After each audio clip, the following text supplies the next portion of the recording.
This documentary was produced for the Galactic Federation in cooperation with the Galactic Historical Society.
The Temporal Investigative and Munitions Embargo Agency, or Time Agency, officially joins the war.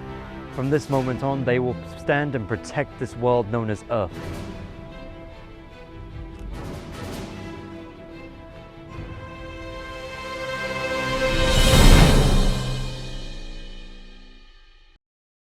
It's been a long road getting from there to here. It's been a long time, but my time is finally here. And I will see my dream come alive at last. I will touch the sky, and they're not gonna hold me down no more. No, they're not gonna change my mind. 'Cause I've got faith of the heart, go where my heart will take me. I've got faith to believe I can do anything. I've got strength of the soul, no one's gonna bend or break me. I can reach any star. I've got faith.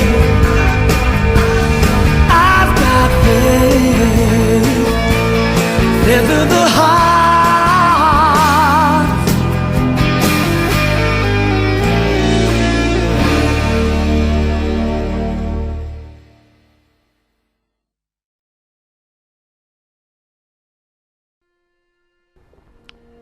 While the Time Agency was initially created to stop the Nazis from weaponizing time travel, the Time Agency decided to stay after it had been discovered that Earth had been the playground for multiple extraterrestrial life, which evidence suggested that the peace treaty had been broken. Prime Minister Clement Attlee, who was aware of the Time Agency, had long respected what they had done, and in 1947 gave them Canterbury College as a base on the condition that they become healers rather than warriors, as the horrors of World War II were so heavily burned into the public memory that soldiers were not a welcome sight in Britain, ally or not. It's in this very spot where Director Woder created the Peacekeeper Protocol, who created the military presence into a policing force, who carried no weapons. Well, I wasn't actually there. The accounts from civilians and agents showed that they lost a lot. The agents that remained became what's known as non-carries. They refused to take up arms against any other living creature. The Canterbury branch, also known as the Command Line, became the forefront of the Time Agency's operations, with the secrecy of the Time Agency being somewhat of an open secret to the public. With the full backing of the newly created United Nations, the Time Agency thrived and grew, building up the college in the process. However, the status quo would later be broken by what is now known as the Philosopher's Incident.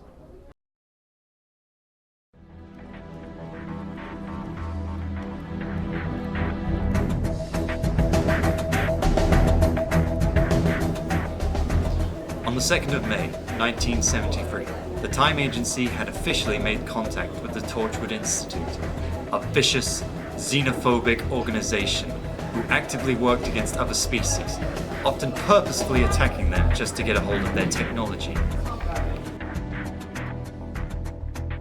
Torchwood were the kind of people who would shoot first and ask questions later.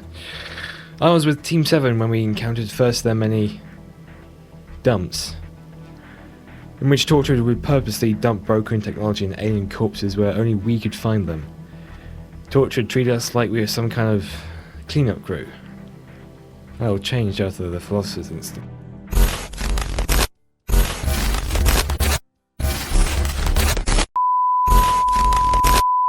By order of the Director Quadra. File 4412. Philosopher's Incident is a Class Omega file. Automatic censoring in progress.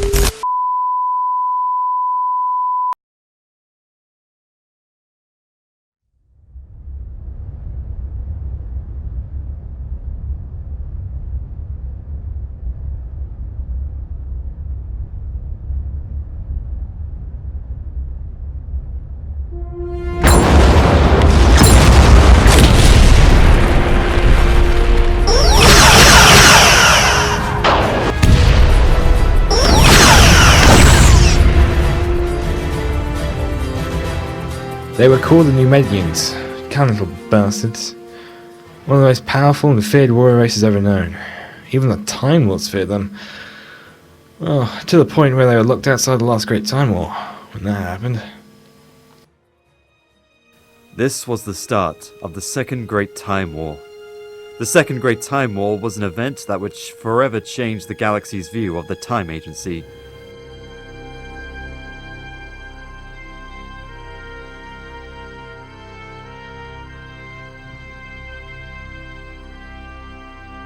The war lasted 3 years, but would produce some of the Time Agency's greatest heroes, most notably Admiral Jaime Nevidia.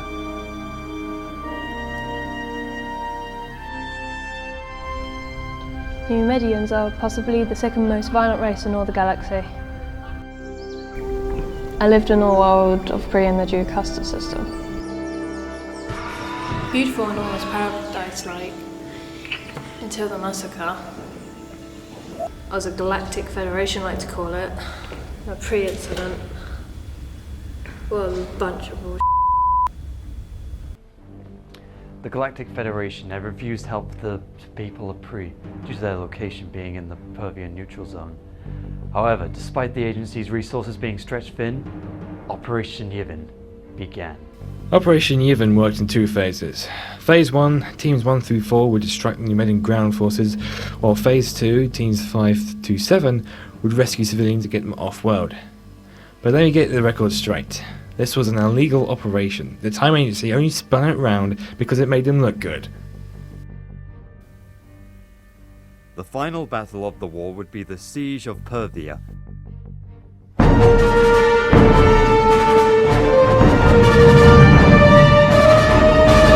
Helm! Set course for Sector 3462-1. Tactical, prepare to fire weapons.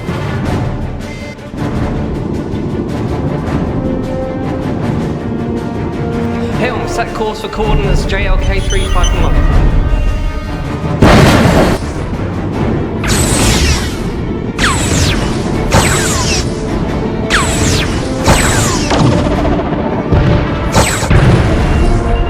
Helm, maintain course and prepare to return fire. Follow me.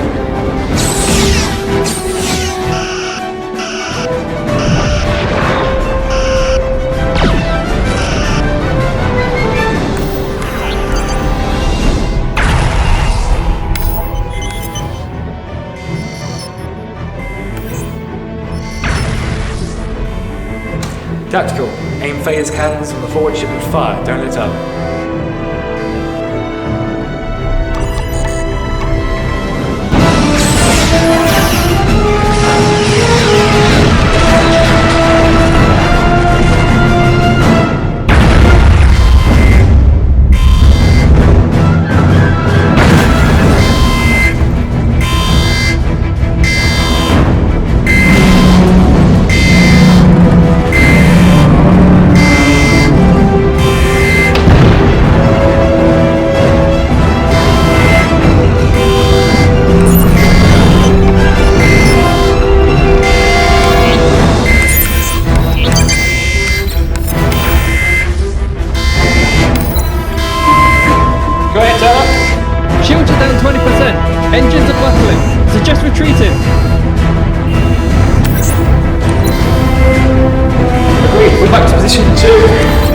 34671.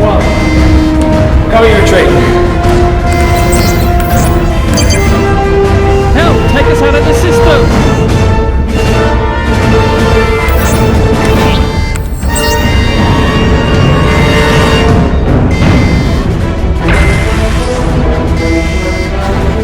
Help! Set course towards the target. Protective maneuver Delta 1. Strike over back.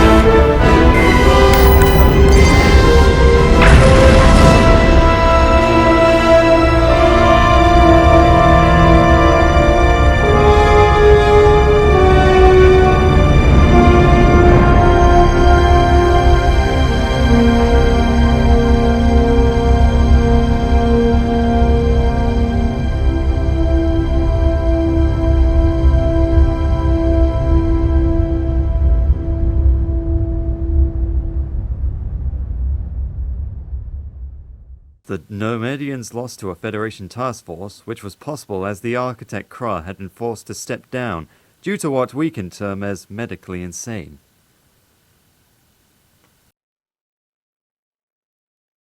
The Second Great Time War ended on the 8th of April 1976, and despite the agency's victories, it was a complete political disaster. Both the Galactic Federation and the Time Agency were made complete laughingstocks within the galactic community. In 1977, director Liam Kosnicker rescinded the Peacekeeper Protocol due to the public outcry. However, things would only get worse for the agency as we approached the 80s.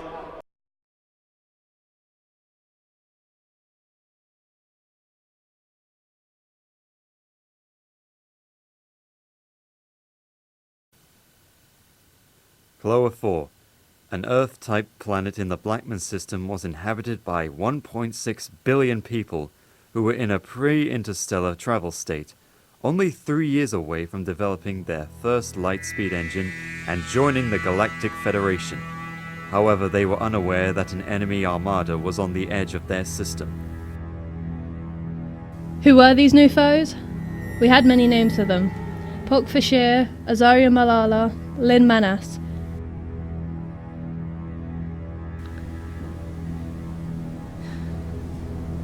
But they call themselves